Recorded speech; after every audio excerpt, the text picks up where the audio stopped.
श्रोताओं नमस्कार, बहुत बहुत स्वागत है आपका इस भेंट वार्ता में। हमारे साथ आज बातचीत करने के लिए डॉक्टर दिनकर शर्मा साहब हैं। आप संचालक हैं विस्तार सेवाएं, जबलपुर से पधारे हुए हैं। बहुत बहुत स्वागत है आपका। सभी किसान भाइयों को मेरा नमस्ते। जी श्रोताओं, हम बता दें कि वर्ष 2023 को संयुक्त राष्ट्र द्वारा जो है भारत के प्रस्ताव पे अंतर्राष्ट्रीय मोटा अनाज वर्ष घोषित किया गया है। तो सागर जिले में और खासकर जबलपुर कृषि विश्वविद्यालय द्वारा जो भी गतिविधियां चलाई जा रही हैं इसके प्रोत्साहन के लिए, उसके बारे में आप क्या बताना चाहेंगे हमारे किसान भाइयों को? श्री अनाज के बारे में यूनिवर्सिटी द्वारा बहुत सारी एक्टिविटीज़ चला रहे हैं, अवेयरनेस प्रोग्राम चला रहे हैं और रकबा बढ़ाने के लिए भी पूरा प्रयास कर रहे हैं। जो अभी इस समय सीजन चल रहा है, बहुत सारे जिलों में रेंज की कमी है। मिलेट्स का एरिया भी देखा जा रहा है कि मिलेट्स का एरिया बढ़ रहा है और किसानों को इसके प्रति जागरूकता भी बढ़ रही है और उसके फायदे नुकसान जो है श्री अनाज के किसानों को समझ में आने लगे हैं और जनता को भी यह समझ में आने लगा है कि यदि हम धान गेहूं खाएंगे तो बीमारियों को इनवाइट करेंगे और श्री अनाज खाएंगे तो उससे हमारी ये सब समस्याएं धीरे धीरे करके खत्म हो जाएंगी। अतः अपने अनाज में, अपने खाने पानी की चीजें में इन सब चीजों का, श्री मिलेट्स का इस्तेमाल बहुत जरूरी है। जो हमारे परंपरागत खेतियां थी उसी पे हम फिर आते जा रहे हैं और धान गेहूं हम खाएं पर संतुलित मात्रा में खाएं और श्री अनाज का भी इस्तेमाल हमको संतुलित मात्रा में करना चाहिए। जी, संतुलित मात्रा में आपने श्री अनाज के इस्तेमाल की बात की। खासकर परंपरागत तरीके से इसका इस्तेमाल किया जाता था, लेकिन अभी जिस तरीके से इसको प्रोत्साहन दिया जा रहा है सरकार की तरफ से भी और तमाम जो कृषि क्षेत्र के विशेषज्ञ हैं उनके द्वारा भी, तो जो हमारे उत्पादन थे, प्रोड्यूस थे, उसको कैसे रिप्लेस करें मोटे अनाज से?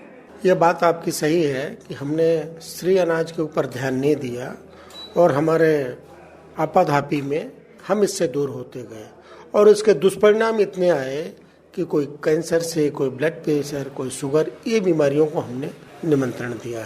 पर देर आए दुरुस्त आए। हमारे शासन द्वारा, भारत सरकार द्वारा इसके उसमें काफ़ी प्रोग्राम चलाए जा रहे हैं और किसानों को जागरूक किया जा रहा है और रिसर्च में भी इसमें काम चालू हो गए हैं। अच्छी अच्छी किस्में, कुछ समय रिसर्च में टाइम लगता है, 1-2 साल में अच्छी अच्छी किस्में आ जाएंगी और निश्चित रूप से ऐसा प्रतीत होता है कि श्री मिलेट्स का रकबा जिलों में बढ़ेगा। यदि हम बात करें कि मौसम की जिस तरीके से प्रतिकूलताएं होती हैं उसको झेल पाने में ये जो अभी मोटा अनाज की बात हो रही है, श्री अन्न की बात हो रही है, कितना सक्षम है? अभी के जो वातावरण और जो अभी जलवायु है उसके हिसाब से कितना सक्षम है? जो अभी मौसम चल रहा है उस मौसम के हिसाब से श्री मिलेट्स का प्रोडक्ट लगाना उत्तम है, क्योंकि पानी की कमी है। ये क्रॉप्स कम पानी में भी सस्टेन करने की कैपेसिटी रखती हैं और इनको हमारे किसानों को निश्चित रूप से इस्तेमाल करना चाहिए जिन क्षेत्रों में पानी की कमी है। जैसे पन्ना क्षेत्र में हमने ये देखा, पन्ना से मैं अभी लौटा हूँ, तो पन्ना क्षेत्र में मिलेट्स का रकबा बढ़ रहा है क्योंकि वहाँ पानी नहीं गिरा और किसानों ने अच्छे तरीके से और सुचारू रूप से इसका रकबा बढ़ाने का पूरा प्रयास कर रहे हैं और हम लोगों के द्वारा इसको ट्रेनिंग दी जाती है, अवेयरनेस प्रोग्राम चलाए जाते हैं। तो निश्चित रूप से आने वाले आगामी समय में इसमें सफलता मिलेगी।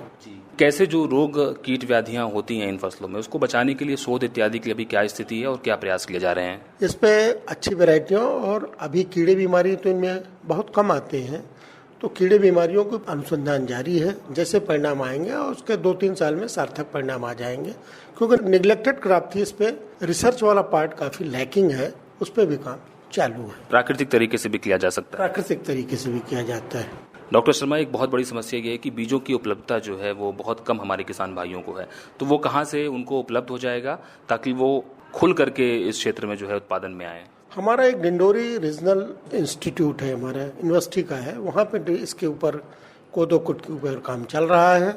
वहाँ से आपको वैरायटियाँ उपलब्ध हो जाती हैं और आने वाले समय में प्रचुर मात्रा में इनकी इसमें उपलब्ध होंगी। डॉक्टर शर्मा, आपका आकाशवाणी से बात करने के लिए बहुत बहुत शुक्रिया। Thank you.